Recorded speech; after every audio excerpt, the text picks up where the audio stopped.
பாசம் காட்டுறதுல அல்லாஹ் 70 தாய்மார்களுக்கு சமம்னு சொல்லியிருக்காங்க. எந்த ஒரு தாயும் மகனை நெருப்புல அள்ளி போட மாட்டாங்க. அப்படி இருக்கும்போது அல்லாஹ் எப்படி நம்ம நரகத்துல நெருப்புல போடுவான் அப்படின்னு கேட்டதுக்கு நபி சொல்லியிருக்காங்க, நமக்கு சிறு அளவு ஈமான் இருந்தாலும் அல்லாஹ் நம்மளை நெருப்புல போட மாட்டான் அப்படின்னு ஒரு சஹாபிகிட்ட சொல்லியிருக்காங்க. அப்ப நமக்கு நரக தண்டனை எதுக்கு தராங்க?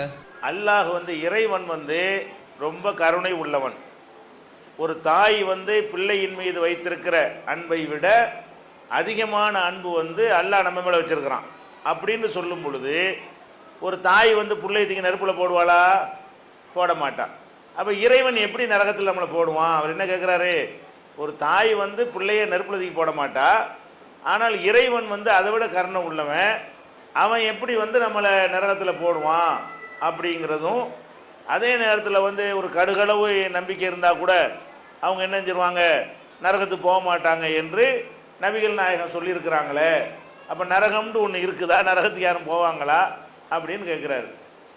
முதல்ல நம்ம விளங்கிக்கிறோன்னு, இறைவன் கருணை உள்ளவன்கிறதுல ரெண்டாவது கருத்துக்கு இடமே கிடையாது. ஆனால் கருணைண்டா என்னன்னு நம்ம விளங்கிக்கிறணும். கருணை காட்டுவது என்றால் அது என்ன? அதில் நம்ம தப்பாக வழங்குறதுனால தான் இந்த மாதிரி கேள்வியெல்லாம் வருது. ஒரு புரிந்து கொள்வதற்காக நம்ம சொல்வதாக இருந்தால், எதை சொன்னால் பளிச்சுன்னு புரியுமோ அந்த மாதிரி சொன்னால் தானே உங்களுக்கு விளங்கு. அதுக்காக சொல்கிறேன். ஒரு ஆம்பளை இருக்கிறான், அவனுடைய மனைவி என்ன செய்கிறான்னு கேட்டால் அவன் சொல்லு கேட்க மாட்டேங்கிறான். என்ன செய்கிறான்? அவன் இறக்கம் உள்ளவனாக இருக்கான்னு என்ன செய்வான்? சரி போ அப்படின்ட்டுவான். சாப்பாடு கேட்டால் சாப்பாடு கொடுக்க மாட்டேங்கிறான். இறக்கம் உள்ள கணவனாக இருந்தால் என்ன செய்வான்? சரி சரி போ அப்படின்னு அதையும் பெருசாக எடுத்துக்கிற மாட்டான். அது மாதிரி உப்பள்ளி போட்டு கொடுக்குறான், ஒழுங்காக சமைக்க மாட்டேங்கிறான். அப்பவும் சாப்பிட்டு என்ன செய்கிறான்? ஏன் கருணை உள்ளவன் அப்படி போயிடலாம். அதே நேரத்தில் கணவனை வைக்கக்கூடிய இடத்தில் இன்னொருத்தனை வைக்கிறான்னு வைங்க, அப்போ பரவாயில்ல போயிட்டு போ அப்படின்னு சொல்லுவானா? அப்படி அவன் அதை கண்டிச்சாண்டா கருணை ஏற்றவன்னு சொல்லுவீங்களா? அவன் அதை கண்டிக்கிறான். நீ என்ன இந்த மாதிரி பண்ணுற? நீ கருணை உள்ளவங்கிற, கருணை உள்ள ஆளாக இருந்தால் என்னை விட்டுற வேண்டியதானே அப்படின்னு எந்த பெண்ணாவது கேட்பாளா? எந்த ஆம்பளையாவது ஒத்துக்குருவானா? அப்போ கருணைன்னா அதுக்கு ஒரு லிமிட் இருக்கணும். கருணை உண்மைதான். கருணையை இழிச்சவாய்த்தனமாக போயிடக்கூடாது. கருணை ஏமாளித்தனமாக ஆயிடக்கூடாது. அதாவது சில விஷயங்களை மன்னிக்கலாம், சில விஷயங்களில் போனா போய் விட்டு விடலாம். எதை விட முடியாது?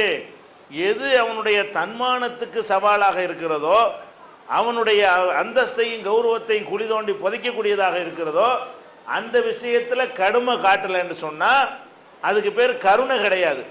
இந்த மாதிரி ஒரு ஆம்பளை இருந்தால் நீங்கள் என்ன பேர் வைப்பிய? எந்த மாதிரி ஆம்பளை? அவனுடைய மனைவி என்ன மாதிரியான தவறான நடத்தையில் ஈடுபட்டாலும் அது பிரச்சனை இல்லைங்க, அதனால என்னங்க அப்படின்னு ஒருத்தன் சொன்னால், அவனுக்கு ஆம்பளை பொம்பளையுமா சேர்ந்து வைக்கிற பேர் என்னவா இருக்கு? கருணை உள்ளவன்கிற பேரா இருக்குமா? வேற பேரா இருக்குமா? வேற அப்படி தானே இருக்கு. அசிங்கமான பேர் தான் வைப்போம் அவனுக்கு. அப்போ அந்த மாதிரி நீங்கள் நினைத்து பார்க்கும் பொழுது, இறைவனும் கருணை உள்ளவன் தான். அவனுக்கு எது பிடிக்காது தெரியுமா? அவனை வைக்கிற இடத்துல வேற ஆளை வச்சா பிடிக்காது. சில வணக்கத்தில் குறை பண்ணுறீங்களா, போயிட்டு போடான்றான் அல்ல. சில ஹராமான விஷயங்களை செஞ்சு போடுறீங்களா, அதை கூட போனா விட்டுருவான். எதை விட மாட்டான்? அவனை வைக்கிற ஒரு இடத்துல ஒரு கல்லை கொண்டே வைக்கிறீங்க, நீ தான் என்னை காப்பாற்றணுங்கிறீங்க. அவனை வைக்க வேண்டிய இடத்துல சூரியனை வைக்கிறீங்க. அவனை வைக்க வேண்டிய இடத்துல ஒரு செத்து போன ஆளை கொண்டே வைக்கிறீங்க.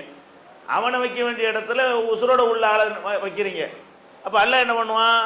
ஏண்டா உன் பொண்டாட்டி உன் இடத்துல ஒரு ஆளை வச்சா உனக்கு பிடிக்க மாட்டேங்குது, அதை விட எனக்கு பவர் கூட இல்லையா? உன் பொண்டாட்டி நீ நான் படைச்சேன், நான் உன்னை படைச்சிருக்கிறேனே, படைத்திருக்கிற என்னுடைய அந்தஸ்தை என்னால் படைக்கப்பட்ட பொருளுக்கு நீ கொடுத்தால் அதை நான் பொறுத்து கொள்ள மாட்டேன் என்று இறைவன் தண்டித்தானையானால் அது கருணைக்கு எதிரானது கிடையாது. கருணை உள்ளவர்களுக்கும் என்ன வரணும்? கோபமும் ஒன்று இருக்கணும். அல்லாஹ்வுக்கு கருணையாளன் மட்டுமா பேரு? கடுமையா பிடிப்பவன் பேர் இருக்குல்ல. அவன் கருணையாளன் மட்டும் அவனுக்கு பேர் இல்லையே. 99 பேர்களில் கருணையாளன் மட்டும் அவனுடைய பேர் கிடையாது.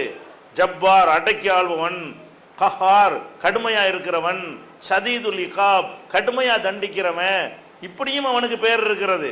அப்ப இறைவன் என்ன செய்வான்னா, நீங்க ஒரு தப்பு செய்யறீங்க, எல்லாம் மன்னிச்சுக்க எல்லாம் போடான்னு விட்டுவான், மன்னிச்சிருவான். ஒரு தவறை செஞ்சுட்டு மன்னிச்சு லட்சம் தடவை செய்யறீங்க, லட்சம் தடவை மன்னிப்பு கேட்குறீங்க, அவன் மன்னிப்பான். அதான் கருணை உள்ளவன் அர்த்தம். தவறுகளை செஞ்சுட்டு இது மாதிரி தாய் கூட மன்னிக்க மாட்டான். தாய் என்ன செய்வா? ஒரு 2 தடவை மௌனம் மன்னிப்பா, 3வது தடவை என்ன செய்வா? மன்னிப்பா, ஒரு 10 தடவை கூட மன்னிப்பா, ஒரு அளவுக்கு மேல இவன் நாசமா போனா பரவாயில்லைங்கிற அளவுக்கு ஒரு தாய் வந்துருவான். இறைவன் அப்படி வரமாட்டான். அப்படி வந்தால் நமக்கெல்லாம் ஒரு ஆளு கூட சாப்பாடு தரக்கூடாது. இறைவன் இல்லைன்னு சொல்லக்கூடியவங்களும் கடவுள் என்ன செய்யறான்? உணவு கொடுக்குறானா இல்லையா? கருணையை நல்லா தான் காட்டுறான். ஆனா எது அவனுக்கு பொறுத்து கொள்ள முடியலன்னு கேட்டா, அவனுக்கு கொடுக்க வேண்டிய இடத்தை வேற ஆளுக்கு கொடுத்தால் அவனுக்கு பொறுத்து கொள்ள முடியல. அதே நேரத்தில் ஈமான் உள்ள யாரும் நரகத்துக்கு போக மாட்டார்கள் என்று சொல்றாங்கல்ல, அப்படி மார்க்கத்தில் சொல்லப்படவே இல்லை. தப்பு செஞ்சவங்க நரகத்துக்கு போவாங்க. நரகத்துக்கு போவது வந்து 2 வகை இருக்கிறது. தற்காலிகமாக நரகத்துக்கு போறது, நிரந்தரமாக பர்மனண்டாக நரகத்துக்கு போறது 2 வகை இருக்கிறது. இப்ப அல்லாவுக்கு இணை கற்பிச்சுட்டாங்கன்னு வைங்க, அல்ல அல்லாவை மறுத்துட்டாங்கன்னு வைங்க, அவங்க நரகத்துக்கு போனா போனதுதான். ஒரு காலத்துல அவங்க எங்க வர முடியாது. ஒரு குறிப்பிட்ட காலம் நரகத்தில் இருந்துட்டு சொர்க்கத்துக்கு கொண்டாந்து வர முடியுமான்னா அந்த வாய்ப்பு கிடையாது. இந்த தப்பு செய்யாம, அதான் அல்லாவுடைய இடத்துல வேற யாரையும் வைக்காம, அல்லாவை மறுக்காம, வேற வேற தொழுகை, நோன்பு, ஜகாத்து, ஹஜ்ஜி இந்த மாதிரி விஷயங்கள்ல தப்பு செய்யறான், ஒழுக்கத்துல தப்பு செய்யறான், இந்த மாதிரி தப்பு செய்திருப்பார்களே ஆனால் அதை இறைவன் மன்னித்தால் சொர்க்கத்துக்கு போய்விடலாம். மன்னிக்கவில்லை என்று சொன்னால் கொஞ்ச காலத்துக்கு நரகத்தில் போட்டுவிட்டு, இந்த தப்பு செஞ்சாங்கல்ல அதுக்காக ஒரு 10 வருஷம் கடை அப்படின்னு போட்டுவிட்டு போதுண்டா வான்னு சொல்லி சொர்க்கத்துக்கு வந்துடலாம். வேற தப்புகளுக்கு இந்த 2 தப்பு செஞ்சாங்கன்னு சொன்னா, அல்லாவை மறுக்கிற மாதிரி தப்பு செஞ்சாங்கன்னு சொன்னா அவங்களுக்கு என்ன கிடைக்காது? சொர்க்கம் அது அறவே கிடையவே கிடையாது.